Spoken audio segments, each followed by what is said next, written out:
দুপুরে বেশ ভালোই গুঁড়ি গুঁড়ি বৃষ্টি হচ্ছিল।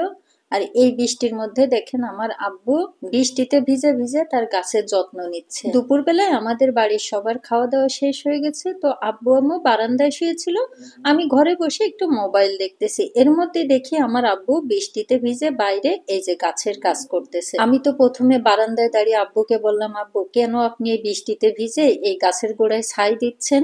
আচ্ছা, এই কচু গাছের গোড়ায় ছাই দিলে কি হয় সেটা আমার আব্বু আমাকে জানিয়ে দিয়েছে, আমিও ভিডিওর মধ্যে জানিয়ে দেব আপনাদেরকে। আমার আব্বুকে এইভাবে বৃষ্টিতে ভিজে ভিজে কাজ করতে দেখে আমি না আর বসে থাকতে পারলাম না, আমিও বাইরে চলে এসেছি। আমি আব্বুর সাথে বেশ টুকটুক করে কথা বলছিলাম আর আব্বু কাজ করতেছিল। একটা মানুষ যদি কাজ করে একা একা মুখ বন্ধ করে, তার কিন্তু কাজ করতে অনেক বোরিং লাগে। আর যদি সাথে কেউ একটু কথা বলে না, তাহলে কিন্তু তার কাজটা তাড়াতাড়ি হয়ে যায়। আমাকে তো আর আমার আব্বু এই ছাই ধরতে দেবে না, বৃষ্টিতে ভিজে কাজ করতে দেবে না, কিন্তু তার সাথে আমি গল্প করতেছি বলে তার কাজটা একটু হালকা হয়ে যাচ্ছে। তো আমাদের বাড়িতে অনেক কচু গাছ লাগাইছে আমার আব্বু, প্রত্যেকটা গাছের গোড়ায় এই যে ছাই দিচ্ছে। আর এই কচু গাছটা তো মাশাল্লাহ দেখেন কত বড় হয়েছে। আমি আব্বুরে বলতেলাম যে আব্বু এই কচু গাছের বয়স কত? বললো যে ৩-৪ মাস হয়ে গেছে। তো ৩-৪ মাসে এত বড় হয়েছে। আমি বললাম এই কচু গাছটা কাটবেন না, এটা আমি দেখতে চাই, দেখি কত বড় হয় আর কত বড় কচু হয়। মা আর আব্বু দুজনে বললো আচ্ছা ঠিক আছে, এই কচুটা আমরা কাটবো না, এটাকে দেখবো।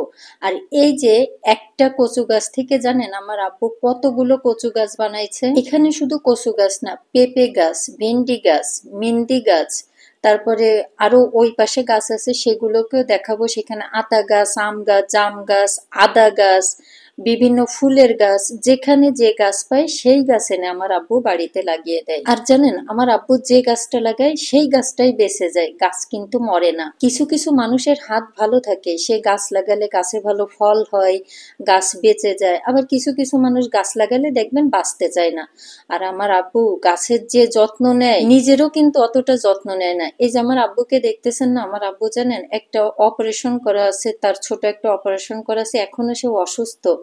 তারপরে আমি তাকে কোনো কাজ করতে দিই না, কিন্তু সে গাছপালার কাজ না করে সে থাকতে পারে না। এই যে ছাইগুলো দিচ্ছে না, এই ছাই কিন্তু আমাদের বাড়ির না, আমাদের পাশের এক বাড়ি, মানে তারা হচ্ছে গরুর গোবর দিয়ে যে বড়ে বানানো হয়, ওই বড়ে দিয়ে রান্না করে। তা আমার আব্বু বলে রাখছিল যে তোমাদের অনেক ছাই হয়তো, ছাইগুলো আমারে দিও।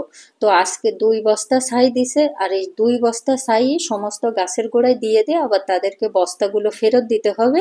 এই জন্য আমার আব্বুরে বৃষ্টিতে ভিজে ভিজে ছাইগুলো দিয়ে দিচ্ছে। ওদিকে মানুষের কথা রাখতে হবে। আব্বুরে দেখলাম একটু পিছলা খেয়ে পড়ে যাচ্ছিল, আমি বলছিলাম যে আব্বু সাবধানে কাজ করেন, পড়ে গেলে তো আবার একটা বিপদ ঘটে যাবে।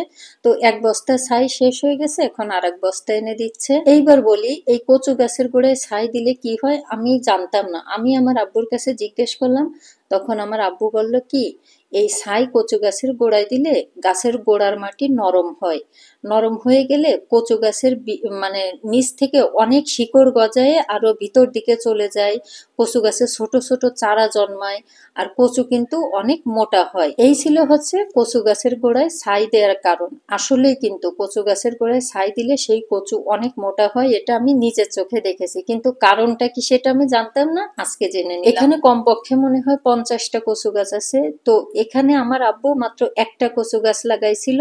আমার আব্বুর এক বন্ধু আমার আব্বুরে এই কচু গাছের চারাটা দিছিল, সেই একটা কচু গাছ থেকে চারা বানায়ে আমার আব্বু এতগুলো কচু গাছ বানিয়ে ফেলছে। আর এই কচু যখন তোলা হয়, এটা শুধু আমরা একা খাই না, আমাদের তো আর বাজার থেকে কিনে খাওয়া লাগে না। আর এই কচুর কিন্তু বাজারে বেশ দাম, আবার খেতেও মজা লাগে। তো বাড়িতে এত কচু গাছ, যখন কচু তোলা হয় আমাদের আশেপাশে প্রতিবেশী যারা আছে তাদেরকেও আমরা কচু দেই, তারা রান্না করে খায়, বলে যে অনেক মজা, আপনাদের বাড়ির কচুগুলা গালও ধরে না। আসলে বাড়ির জিনিস যদি আশেপাশের মানুষকে দিয়ে খাওয়া হয়, ওইটা কিন্তু অনেক আনন্দ লাগে। তো ওই পাশের লাইনের সব কচু গাছের গোড়ায় ছাই দেওয়া শেষ হলো, এখন এই পাশে এসেছে ছাই দিতে। তো আমাদের বাড়িতে মানে কি বলবো, আব্বু যেখানে একটু জায়গা ফাঁকা পায় সেখানে একটা গাছ লাগা, বলে যে বাড়িতে গাছ লাগালে ভালো হয়। আমরা তো কত গাছ কেটে ফেলি, কিন্তু লাগাই কয়টা? আমরা অক্সিজেন পাবো কোথা থেকে যদি আমরা গাছ না লাগাই? ভিডিওটা ভালো লেগে থাকলে অবশ্যই একটা লাইক কমেন্ট শেয়ার করে দিবেন, আর আমার চ্যানেলটাকে সাবস্ক্রাইব করে দিবেন। সবাই আমার আব্বুর জন্য দোয়া করবেন। দেখা হবে নেক্সট ভিডিওতে। আল্লাহ হাফেজ।